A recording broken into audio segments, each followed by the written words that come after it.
Hey, what's up, guys? Hope you're having a good week. You're staying safe. It looks like the light at the end of the tunnel might be near for the whole quarantine life thing.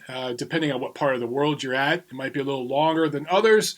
But look, while we're on quarantine, we're all at home. There's not a lot of news to talk about. So I thought it might be fun to do another Ask Me Anything segment here on my channel. So we've done these before. And of course, I know you guys are going to have boxing questions, but one of the reasons why I like to do these videos is we can get a little more personal with it. So anything goes. There is nothing out of bounds. Ask away. It could be about my childhood, my thoughts on something. It could be politics, religion, philosophy, whatever. Also, look, some of you guys have asked me about workout tips. I do have a history in sports and athletics. I turned 41 in a couple months, and I'm in pretty good shape, I would say, so I have some good advice on that stuff.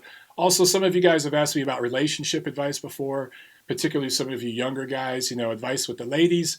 Any ladies watching this, if you want to know some inside scoop on us men and the way we think, just drop it below, okay? Drop a question in the comments section below on this video, and I will address them in a response video in the next few days.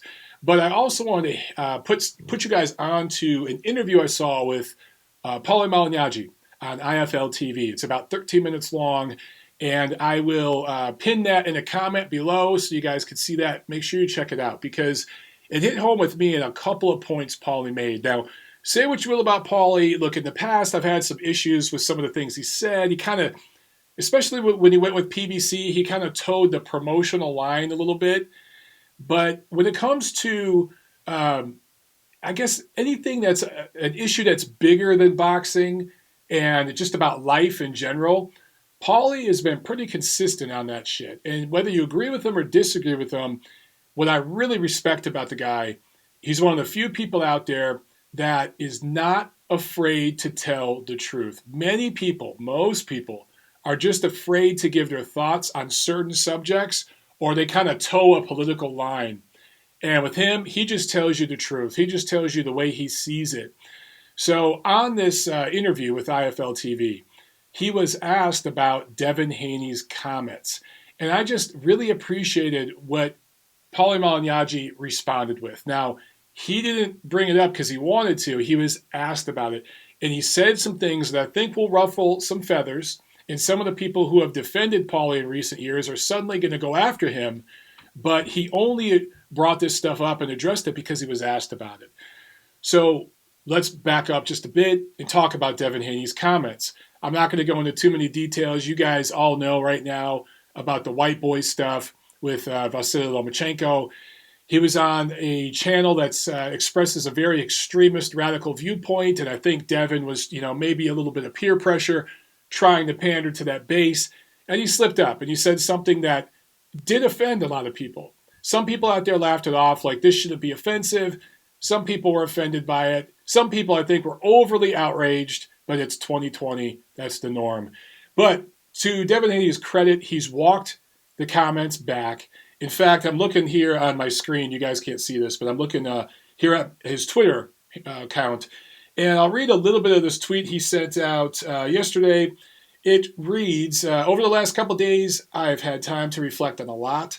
I sincerely regret using a term that I have now learned to be derogatory to many of my fans, friends, and associates.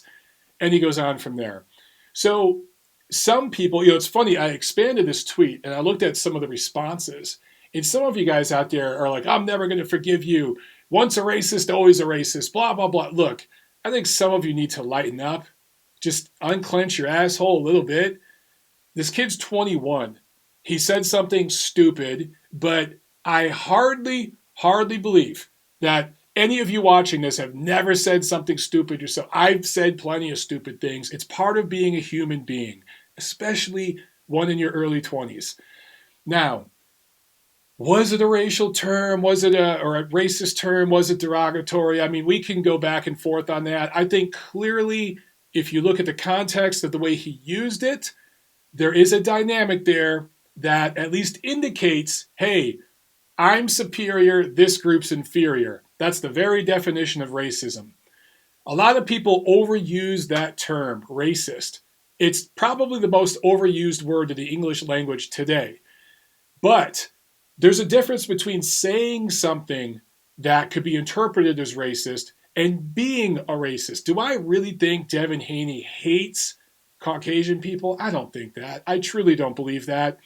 Do I think he thinks the African American race is superior to that of quote unquote white people? I don't think that. But his terminology lended itself to be interpreted that way. So anyway, the kid walked it back. Some of you need to just lighten up. Let's give the kid a pass. And, he says he's learned from this. I take him at his word. Did his team get on him and help him script this message and everything? Yeah, probably. But he did the right thing. So let's all move on. Back to Paulie Malignaggi. When he was asked about this, he essentially said what I just said in his way, but he followed it with this. And this is what kind of hit home with me and what I found very interesting and what I feel is going to ruffle feathers. He said, I guess Devin Haney didn't get the memo, but Eastern Europeans have kind of started taking over the sport. If you look at the pound for pound ratings, and you look at the ratings in several divisions, including the division Devin Haney fights in currently, there's a lot of quote unquote white boys whooping people's asses. So, and Paulie went on to say, African American fighters really were the dominant force in the sport in the 70s, 80s, and even 90s. But that's changed. The demographics have shifted and things have changed. And I guess Devin Haney just didn't get the damn memo. But losing to a quote-unquote white boy like a Lomachenko, like a Beterbiev, like a Josh Taylor, like a Gennady Golovkin, like a Canelo Alvarez, there is no shame in that. These guys aren't bums. These guys aren't journeymen. These guys are elite level, pound for pound level fighters. So I found that to be interesting because Paulie touched on something that many people in the boxing media are just scared to touch, but it's the reality of boxing. There have always been demographic shifts and demographic waves in this sport. It's as old as the sport itself. And to me, it's one of the coolest things about boxing history because if you look at every demographic wave in America that has pushed through, broken through, and really started to have political power and media presence, it always starts in boxing. It starts in boxing, then it goes to other sports, then it goes to other forms of entertainment like music and Hollywood, then it goes into Congress and business, Wall Street, Main Street, all of it. It always starts in boxing. It's what makes our sport so unique and so special. It's part of just one of the things I truly love about boxing. And one of the things I love about reading about boxing history, reading all the books and learning about how all these waves took place. And right now we're just in the middle of a different one. And for some reason, it bothers some people. And I think maybe it scares them. And perhaps it scares them because they're unaware that this has happened before and it's going to happen again. 50 years from now, there's going to be a new wave of fighters that take out the Eastern European power structure. That's going to happen. It's as old as boxing itself. But, go back a generation to when the Klitschkos were running the heavyweight division, primarily Vladimir Klitschko. But that division was dominated by Eastern European heavyweights. And when that started to happen, I think a lot of the American fight press kind of just disregarded it in a disrespectful way by saying, oh, these guys are only succeeding because our best athletes, our biggest athletes, are going into the NFL and the NBA. Now, there is a kernel of truth to that. However, the NBA skill set, I do think is applicable to boxing. The cardio of it, the movements, the quickness, the small angles and spacing. I do think that a lot of the skill set in the NBA lends itself well to boxing. But if you look at the mental makeup of the guys in today's NBA, I'm sorry, LeBron James would not cut it in boxing. He wouldn't last a round. The dude's soft as butter. And it's not me just beating up on LeBron. It's the whole league. There's maybe a handful of guys that could compete in boxing, and most of the guys who could are not even American. They're the international players. that have the mental makeup to compete in boxing. The NFL obviously has the mental makeup. Those guys hit each other for a living, okay? Now they get helmets and pads and injury timeouts and injured reserve and a second string and a third string and a halftime. They get a lot of breaks boxers don't get, but the mental makeup is there. But the skill set in football, I don't think translates to boxing very well. In fact, I think it's more applicable to MMA and the UFC. I think that anybody in the NFL that tried to move over into the UFC would have much more success than moving from the NFL over to boxing, just because of the way those guys are squared up, low center of gravity. There's a closer, more it's more resemblant to wrestling, to that base. So maybe there's a mixture of guys in the NFL and the NBA that could compete in boxing, but the skill set is so unique. I think it's more of a mental makeup where Americans just don't want to compete in boxing as much because it's so much easier to succeed in football, in basketball. If you're 6'8" and you're a mediocre basketball player, guess what? In America, you could go to college for free. You might not be playing at Duke. It might be a Division II school or something, but you will go to school for free. If you're 300 pounds and you're a mediocre athlete, you will play football somewhere at a Division I school. You might be second string at North Carolina or something, which isn't a good football school. Correct me if I'm wrong, but because I don't watch college football. But you can go to school for free. If you're a mediocre boxer, you're going up against dudes from Kazakhstan, Uzbekistan, Cuba, Mexico. You're not just going up against fellow Americans. It's going to be very, very difficult. And you're also going up against people that are your size. It's going to be very difficult to succeed. It is so much harder to succeed at a high level of boxing than those other sports. That's why I think more of our athletes go into those sports. But anyway, that was the heavyweight division. What you've seen now is guys start to come over as featherweights, as lightweights, as middleweights, as light heavyweights. And they're taking over in all these divisions now, right? You look at the ratings, and you're seeing these dudes from that part of the earth. Even now, the flyweights, the bantamweights, it's everywhere. So a guy like Vasily Lomachenko, a few years back, I did a video. I can't remember the exact name of it, but look it up, guys. You'll find it. But I talk about, I was on the roof of my old building, standing up there just ranting into my phone. And I talked how Vasily Lomachenko threatens some people because of what he represents. And what I basically meant by that is this. He's a 126 to 135 pounder. Nobody in Lomachenko's division is playing in the NFL or the NBA. That excuse is blown up.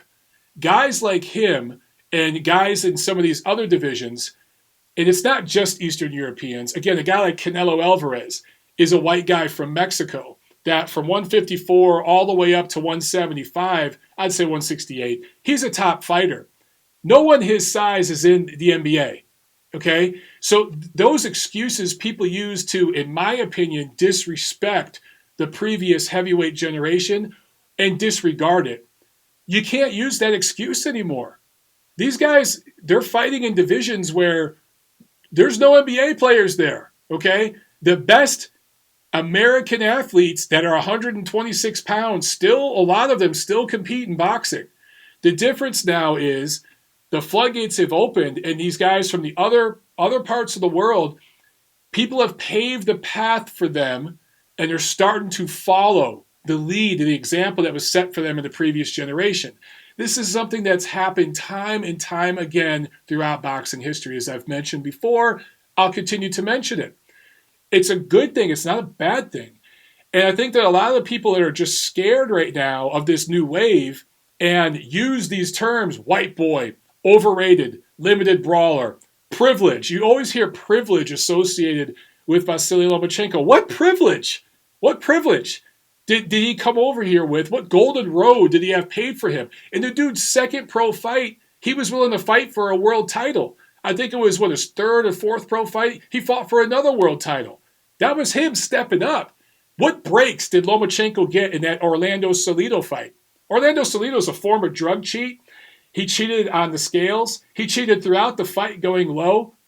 The guy who got the benefits and the breaks in that fight was the Mexican guy, not the Eastern European. You know why? Because the Mexican fan base, the Mexican fighters, whether they be from Mexico or a Mexican American, that is the current power structure in the sport.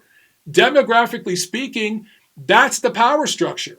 There was an example of a guy who got the breaks because Orlando Salido fighting at StubHub Center in front of a bunch of Mexican American fans, that dude's going to get the breaks over this guy who barely spoke English, maybe didn't even speak any English at the point, Lomachenko in his second pro fight. Most Americans didn't know who the guy was, unless you were a diehard and knew about his amateur exploits.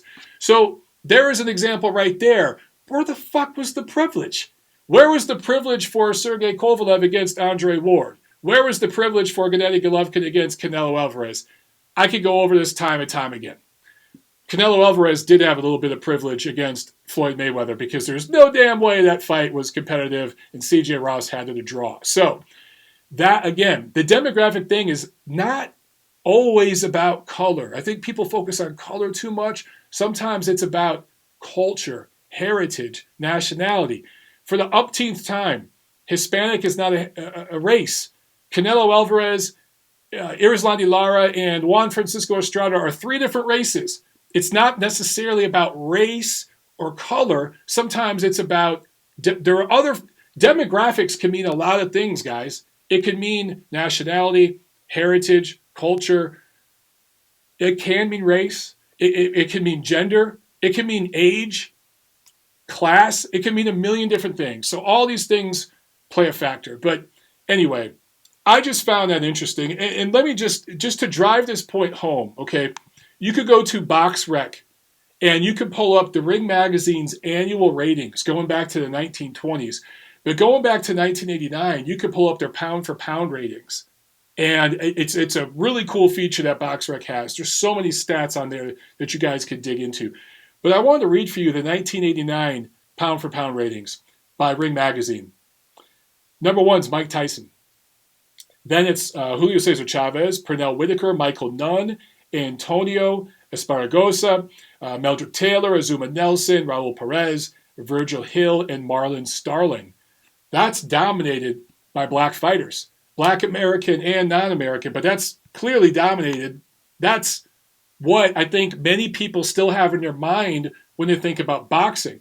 For some reason, a lot of the American press and American media in general and Hollywood, they just, for whatever reason, they think once African Americans hit the top of the mountain, the demographic shift stopped. Okay, it's over now because this group hit the top, so the shifting is over. That's not how this shit works. There's still going to be new waves. There's still going to be new waves. So let's look at 1995 Ring Magazine pound for pound ratings. Number one, Pernell Whitaker, Roy Jones Jr., Ricardo Lopez, Oscar De La Hoya, Felix Trinidad, Yuri Arbakakov, Kostya Tszyu, Riddick Bowe, Marco Antonio Barrera, Terry Norris. So, still mostly black, still mostly African American, but let's look. Now you've got 1, 2, 3, 4 Hispanic fighters and mostly Mexican or Mexican American, right? So the Latin American presence starting to become known and starting to become the power structure, particularly, not yet the power structure. This is when these guys were going through their growing pains, right? But the Latin American presence was felt by the mid-90s already. And you also saw some Eastern European fighters, Kostya Tszyu, mostly Eastern European, but I think a quarter Korean.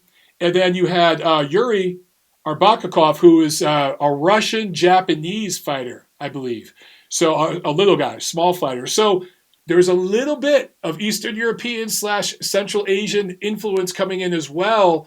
But already in the mid-90s, you see some of the demographics shifting. So let's go to, but again, if you look at the rest of the 90s, yeah, man, let's go to the year I graduated high school, 1997. Number one, Oscar De La Hoya, Mexican-American, pound for pound number one. I believe that's the first time that had happened. Now, you go back to the early 90s, there was one guy, Julio Cesar Chavez, who was number one from 1990 to 1992. There's the guy that paved the way for Oscar de la Hoya, right? A Mexican paving the way for a Mexican American. That's how these things always work. Oscar de la Hoya, number one. Roy Jones, Felix Trinidad, Pernell Whitaker, Evander Holyfield, Terry Norris, Junior Jones, Ricardo Lopez, Ike Corte, Mark Johnson. Still heavy African American, right? But you still have Latin American fighters as well. So I could keep going with this, guys. I invite you to go look, but I just want to really quickly read our pound-for-pound ratings here at Ring and just show you the difference right now. Number one, and whether you agree with the numbering, the ordering, fine. You may disagree with some of the way the guys are stacked as far as their numbers, but the names pretty much universally agreed upon. Number one, Canelo Alvarez. Number two, Vasily Lomachenko. Then Naoya Inoue, Terrence Crawford, Alexander Usyk, Errol Spence, Gennady Golovkin, Juan Francisco Estrada, Artur Beterbiev, Manny Pacquiao. Some of you guys might have a couple of names different, like a Josh Taylor or somebody like that. But pretty much, I'm looking at this top 10, two black guys. Okay? Now, someone like Devin Haney, I do think will be on this pound-for-pound list one day. I truly do. He's got that kind of talent. Gervonta Davis could be on this pound-for-pound list one day. He's got that kind of talent. It will happen. But I'm looking at this list, and I'm seeing Alvarez, Loma, Golovkin, Beterbiev, Usyk. That's 5 white dudes, okay? 1, 2, 3, 4 of them with Eastern European heritage. Whether it's partial I know Golovkin's a quarter Asian, but again, I'm going to say in Kazakhstan, Central Asia. So we'll say Eastern European / Central Asia. But there's also 2 Asian guys, Naoya Inoue, Manny Pacquiao, right? So, and then of course, the Mexican power structure is there, but even they're getting pushed out too. The demographic shift is taking place. And the reason why I want to talk about this again, Paulie Malignaggi's comments just made me think, wow, I'd really like to talk about that and really just beat this point home with you guys, because it's not something that should be feared. It's not something that should make you angry. It's something we should all embrace. If you're a fan of boxing, you shouldn't give a damn where the fighters are from. And if you see a new wave coming in, it should make you be happy in the sense that the previous generation, the previous demographic power structure, they've made it. They've hit the top of the mountain, and they're spreading their wings and flying out into other endeavors. And now you have a new kid on the block struggling to get their respect, struggling to get their equal rights, their power, right? I don't know if I talked about this already. I can't remember, but how many Eastern Europeans are in Congress right now in America? How many Eastern Europeans are in media, actors, running studios in Hollywood? How many of them are on the president's cabinet right now, right? None. But 20 years from now, 30, 40 years from now, there will be. The pitcher for the New York Yankees will have a name like Lomachenko or something. The quarterback for the Dallas Cowboys will have a name like Golovkin or something. That's how this thing happens, okay? It's all part of the history of the sport. It should be embraced, and it's something that should be just enjoyed. Enjoy that. I'm looking on this pound-for-pound list. How many countries are represented here? Let me go down the list. Mexico, Ukraine, Japan, America, Kazakhstan, Russia, the Philippines. 7 different countries, several different continents are represented on our current pound-for-pound list. That's cool. That's not a bad thing. That's a good thing. So stop being so damn mad, everybody.